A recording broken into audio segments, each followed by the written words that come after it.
So in our lessons from the desert, today we want to talk about recovering in a dry place. When you're out in the midst of a place like the wilderness in the Old Testament, it's very dry and the trees are not very big. There's not a whole lot of shade, but periodically there are these like little rocks, and you can sometimes find places to hide or to get shade, and the wind is somewhat pretty hot and can be pretty taxing on who you are as you move lower and lower below sea level.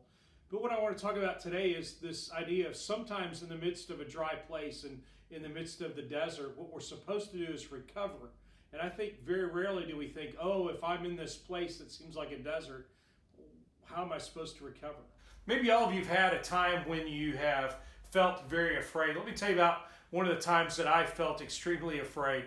I was in junior high. My brother and I, we stayed up really late because there were tornadoes kind of rolling through the area where we lived. And finally my dad said, hey, you guys just go ahead and go to sleep and I'll stay up.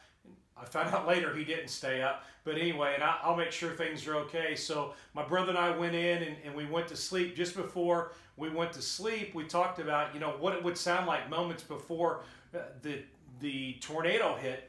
And we remembered that it often sounds like a train. We kind of heard one before. So we laid down and went to sleep. It was about 3 a.m. and my brother stood straight up in bed. I mean, not just sat up, but stood up in his bed. And he goes, Todd, it sounds like a train. And it did. And I thought, oh my goodness, we're going to die. Well, behind our house, there was a train track, and a train actually had gone by at 3 a.m. But I remember that was one of the times that I was the most afraid ever. I thought, this is it. A tornado's hit us. It's all over. I'm reminded at that point, and continue to be reminded, in Matthew chapter 11, verse 28, come to me, all you who are weary and are burdened, and I'll give you rest. In the midst of whatever our fear is, God says, I'm going to give you rest. In fact, sometimes in the midst of the desert, this dry place, it's where we find rest. The Lord has always been a God of rest.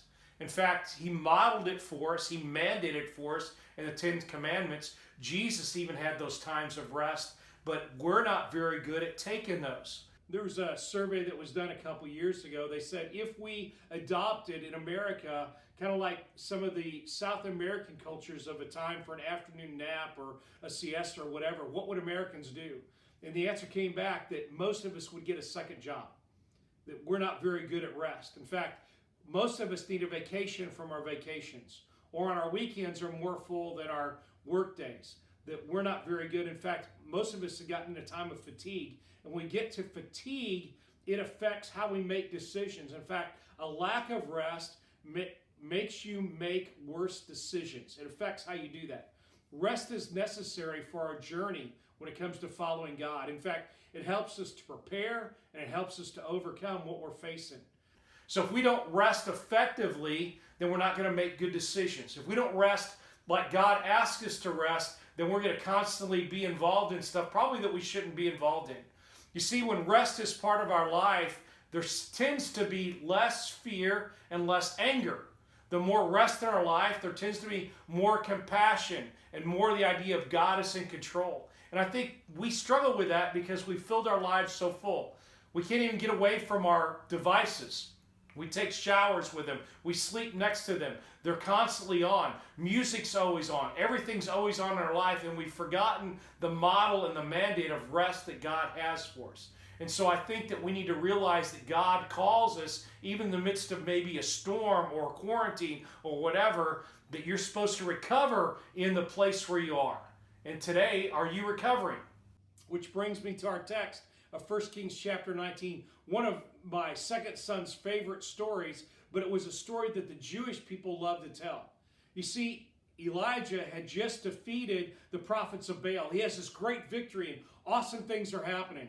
He's really overcome King Ahab. I mean, King Ahab is just completely defeated. But Jezebel, his wife, the evil King Jezebel, looks at him and says, I'm going to kill you. He beat the prophets of Baal. He overcome a drought. All that's been fine, but when Queen Jezebel says, I'm going to kill you, he's afraid. It seems to be the most time he's ever been afraid in his life, and he just picks up and he just takes off running.